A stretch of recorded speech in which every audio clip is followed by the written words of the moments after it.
복음 들고 산을 넘는 아름다운 성도 여러분, 오늘은 그 중에서도 가장 큰 산을 복음 들고 넘어보려고 합니다. 복음 들고 넘어야 할 산들 중에 가장 큰 산은 무엇이겠습니까? 고집불통인 자아이고요, 혹은 정욕이라고 부르기도 하는 바로 우리의 마음입니다. 오늘 34장 9절 말씀에 나온 표현을 빌리자면 목이 곧은 마음이라고도 할 수 있겠습니다. 복음을 믿고 또 구원을 받은 자라 할지라도 여전히 자아의 목을 곧게 세우고 싶은, 고집 부리고 싶은 유혹을 쉽게 뿌리치지 못하는 것이 저와 여러분입니다. 복음을 기뻐하지 못하는 우리의 모습을 볼 때가 많은데 그것은 목이 곧은 마음 때문이라는 것이죠. 뜻하지 않은 사고나 질병이 벌어질 때, 자녀가 통제를 받지 않을 때, 또 말을 듣지 않는 남편을 대할 때, 또 이해할 수 없는 아내를 대할 때 우리는 하나님의 섭리, 지금 하나님이 계시고 이 모든 상황을 다스리고 계신다는 것을 완전히 잊어버립니다. 그리고 기쁨을 잃어버리고요, 분노하고 슬퍼하고 괴로워합니다. 이런 경우에 보통 남을 탓할 때가 많습니다. 그러나 사실은 갈등은 누구누구 때문에 일어나는 것이 아니라 내 마음에 싸우려는 정욕에서 나온다는 것입니다. 복음은 그 마음에 하나님의 영광을 제시합니다. 주의 영광을 보이소서라고 오늘 말씀이 외치고 있는데요, 성령님께서 우리 마음의 산을 넘어서 복음을 듣게 하시고 이 시간 하나님의 영광을 보게 하시고 기쁨을 회복시켜 주시기를 간절히 바라며 함께 오늘 말씀을 살펴보도록 하겠습니다. 우리가 읽은 오늘 본문 말씀은요, 가늠한 아내 이스라엘과 그에 대해 진노하시는 남편 하나님, 그 둘 사이를 다시 화목한 관계로 회복시키기 위해서 이스라엘의 중보자인 모세와 하나님의 아주 긴 대화의 클라이막스 부분입니다. 이 중재 대화는 이스라엘이 시내산 아래에서 금송아지를 만든 사건, 그 사건 때문에 시작됐습니다. 32장에 그 사건이 등장하는데요, 32장부터 34장까지 두 가지를 집중해서 살펴보려고 합니다. 첫 번째는 하나님이 세우신 중보자 모세가 본문 말씀에서 주의 영광을 내게 보이소서라고 하나님께 요청하는데 왜 이 말을 하는 걸까? 그것에 집중할 것이고요, 그 다음으로 하나님이 선포하신 그 이름의 영광에 대해서 주목하도록 하겠습니다. 그리고 마지막에 이 중보자와 하나님의 이름에 나타난 풍성한 의미들이 어떻게 예수 그리스도 안에서 발견되는지도 살펴보도록 하겠습니다. 먼저 모세가 주의 영광을 내게 보이소서라고 오늘 요청하고 있는데요, 이 말은 모세가 온전한 화해를 위해서 반드시 드려야 했던 아주 결정적인 간구입니다. 이 말이 어떤 맥락에서 나오게 되는지를 32장부터 살펴보도록 하겠습니다. 31장 끝에 보시면 여호와께서 시내산 위에서 모세에게 이르시기를 마치신 때에 증거판들을 모세에게 주시니 이는 돌판이요 하나님이 친히 쓰신 것이더라 하고 바로 32장을 펴보시면요, 금송아지 사건을 기록하고 있습니다. 모세는 두 사건을 딱 붙여놨습니다. 무슨 말이냐면 돌판이라는 것이 이스라엘과 하나님의 언약을 기념하는 서약서와 같은 것인데, 그 혼인 서약서의 잉크도 마르기 전에 지금 이스라엘이 간음을 저지른 것처럼 우상 숭배를 표현하고 있는 것이죠. 하나님은 간음한 백성들을 싹 쓸어버리시고 모세를 통해 새로운 나라를 시작하겠다라고 말씀하실 정도로 굉장히 진노하셨습니다. 모세가 즉각 중보 기도를 드립니다. 그래서 하나님은 재앙을 내리시려다가 거두셨습니다. 그런데 그렇다고 관계가 다 회복된 건 아닙니다.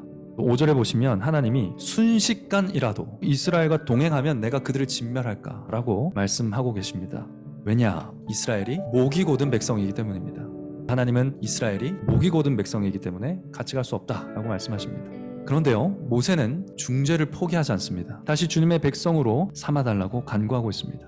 33장 14절에 보시면 여호와께서 가라사대 내가 친히 가리라, 내가 너로 편케 하리라. 하나님은 모세의 요청을 받아들이시는 것처럼 보입니다. 그런데 이 말은 그래 너 모세하고는 내가 함께 가겠다, 이 말입니다. 여전히 백성은 배제되고 있습니다. 그래서 바로 다음 15절에서 모세가 이렇게 요청하는 겁니다. 주께서 친히 가지 아니하시려거든 우리를 이곳에서 올려보내지 마옵소서. 내가 아니라 우리와 하나님이 반드시 함께 해야 한다라고 다시 한번 청원합니다. 그러자 하나님이 하신 말씀이 17절 말씀입니다. 여호와께서 모세에게 이르시되 너의 말하는 이 일도 내가 하리니 드디어 이스라엘 백성과 함께 동행하는 일을 내가 할 거다 라고 말씀하십니다. 이제 중재가 끝난 것 같지 않습니까? 그런데 이상하게 모세가 주의 영광을 내게 보여달라라고 요청을 하는 겁니다. 그 이유가 무엇이겠습니까? 그리고 이것이 무슨 의미겠습니까? 하나님의 영광을 보여달라, 이 말은 하나님이 어떤 하나님인지를 보여주십시오, 이 말입니다. 모세는 왜 이렇게까지 합니까? 이스라엘 백성이 목이 곧은 백성이기 때문입니다. 이 중재의 대화를 하는 동안 이스라엘에게 뭔가 변화가 있습니까? 이스라엘은 그대로입니다. 그렇다면 이스라엘은 죄를 짓겠죠. 다시 하나님의 거룩한 진노를 일으키게 될 것입니다. 그러니까 모세는 이들이 목이 곧은 것은 여전합니다. 그런데 하나님께서 이들을 소멸하지 않고 용서하시면서 함께 하시겠다는 말씀이십니까? 이 백성과 동행하시겠다는 하나님은 도대체 어떠한 하나님이십니까? 그 영광을 보여주십시오 라고 요청하고 있는 것입니다. 둘째로 하나님은 이 요청에 응답하셔서 영광을 보여주시는데 그 영광은 다름 아닌 하나님의 이름입니다. 하나님은 모세에게 영광스러운 하나님의 모습을 이름으로 보여주십니다. 하나님은 모세 앞으로 선한 형상을 지나가게 하시겠다. 선함을 내가 너에게 보여주겠다. 이렇게 말씀하십니다. 여호와께서 구름 가운데 강림하사 그와 함께 거기 서서 여호와의 이름을 반포하실새 여호와께서 그의 앞으로 지나시며 반포하시되 여호와로라 여호와로라 자비롭고 은혜롭고 노하기를 더디하고 인자와 진실이 많은 하나님이로라. 인자를 1000대까지 베풀며 악과 과실과 죄를 용서하나 형벌 받을 자를 결단코 면제하지 않고 아비의 악을 자여손 3, 4대까지 보응하는 나는 그런 여호와 하나님이다. 여기서 하나님은 죄인을 용서하시는 자비로운 하나님이심을 밝히고 있는 겁니다. 우리는 하나님의 인격을 보여주는 이 영광스러운 이름의 여러 가지 모습들에서 자비와 관련된 3가지 특징을 발견할 수가 있습니다. 자비의 우선성, 자비의 충만성, 자비의 탁월성입니다. 먼저 자비가 우선한다는 것입니다. 자비, 이것이 하나님이 가장 우선적으로 말씀하신 하나님의 이름의 영광입니다. 둘째로 자비의 충만성입니다. 공의의 요구대로 심판하시는 하나님이시지만 하나님의 자비는 노하기를 더디하는 오래 참음의 자비입니다. 하나님의 자비는 언약적 사랑을 1000세대에 이르도록 베푸시는 자비이고요. 모든 종류의 죄악을 다 용서하실 수 있는 자비입니다. 이렇게 충만하게 빈틈없이 자비를 베푸시는 하나님이시다라고 선포하고 있습니다. 마지막으로 자비의 탁월성입니다. 목이 곧은 죄인들에게도 충분하고 넘치는 자비를 베푸시는 하나님이심을 선언하고 있다는 것, 자비의 탁월함을 드러내고 계신다는 것 우리가 기억해야 할 것입니다. 사랑하는 성도 여러분, 목이 곧아서 하나님을 거역하는 것이 인간의 성향이라면 자비와 긍휼, 용서, 사랑, 이것이 하나님의 탁월한 영광이다라는 것이죠. 하나님의 영광을 마주한 모세는 어떻게 합니까? 엎드려 경배합니다. 이것이 하나님의 영광을 마주한 자의 합당한 자세입니다. 바로 예배가 시작됩니다. 그리고 모세는 이렇게 고백합니다.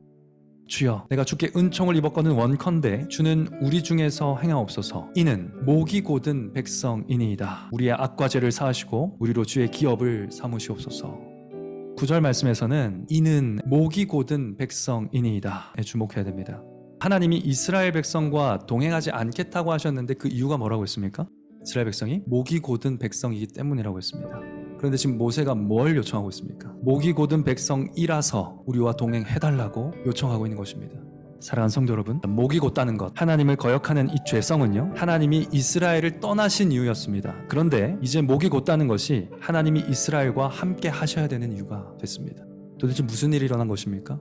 목이 곧은 백성이기 때문에 하나님을 진노하게 만들까 불안해하던 모세는요, 이제 하나님의 이름에 담긴 영광의 선언을 듣고 확신하게 된 것이죠. 사랑하는 성도 여러분, 이 중재의 대화 이후에 어떤 일이 펼쳐집니까? 회복이 일어납니다. 하나님은 새롭게 말씀을 새겨주시고 언약의 10가지 말씀을 새겨주시고 언약을 갱신하여 주셨습니다.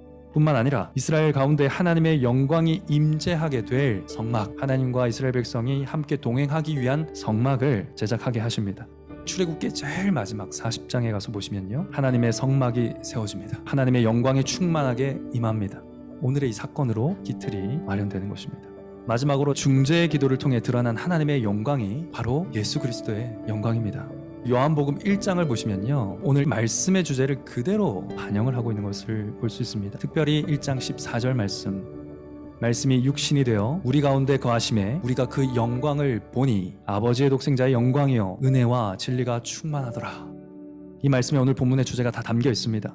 첫째로 우리 중에 거하시며 동행해 달라는 모세의 기도가 있었는데 우리 가운데 성육신에 오셔서 거하신 예수님이 그 기도를 이루셨습니다. 또 지금은 성령님이 우리 몸을 성전으로 삼으시고 늘 동행하고 계시죠. 둘째로 출애굽기는 하나님이 은혜롭고 진실이 많다라고 선포하였는데요, 예수님이 바로 은혜와 진리가 충만하다라고 기록하고 있습니다. 마지막으로 주의 영광을 내게 보이소서라고 모세가 간구하였는데 마침내 그리고 완전하게 아버지의 독생자의 영광으로 예수 그리스도께 나타났습니다. 출애굽기에 계시된 하나님의 영광은 예수 그리스도이십니다. 동시에 모세보다 뛰어난 중보자로 영원히 자기의 백성을 위하여 간구하시는 분 예수 그리스도이십니다. 모세가 원하고 원했던 하나님과 자기 백성의 완전한 화목과 연합을 이루신 분이 우리 주 예수 그리스도이십니다. 자, 사랑하는 성도 여러분, 복음을 들고 산을 넘기는커녕 복음에 기뻐할 수 없어서 마음이 무겁고 무기력한 분들이 우리 가운데 있다고 알고 있습니다.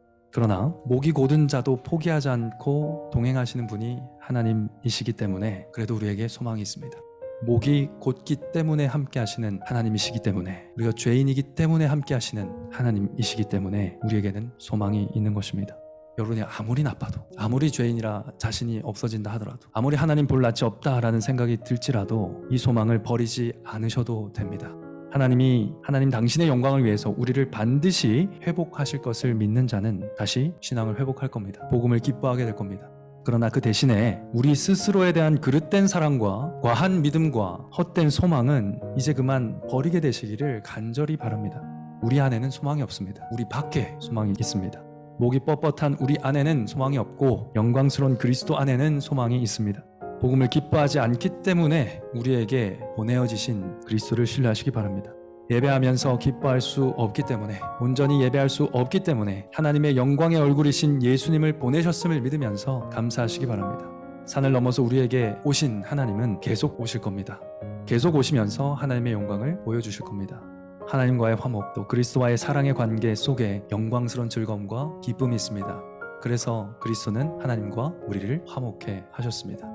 복음이 선포될 때마다 그리스도를 바라보시고 자비롭고 은혜롭고 노하기를 더디하시고 인자와 긍휼이 풍성하신 그 하나님의 자비로 인하여 기쁨을 회복할 것을 믿으면서 소망하며 살아가는 여러분 되시기를 성부와 성자와 성령의 이름으로 간절히 축원합니다.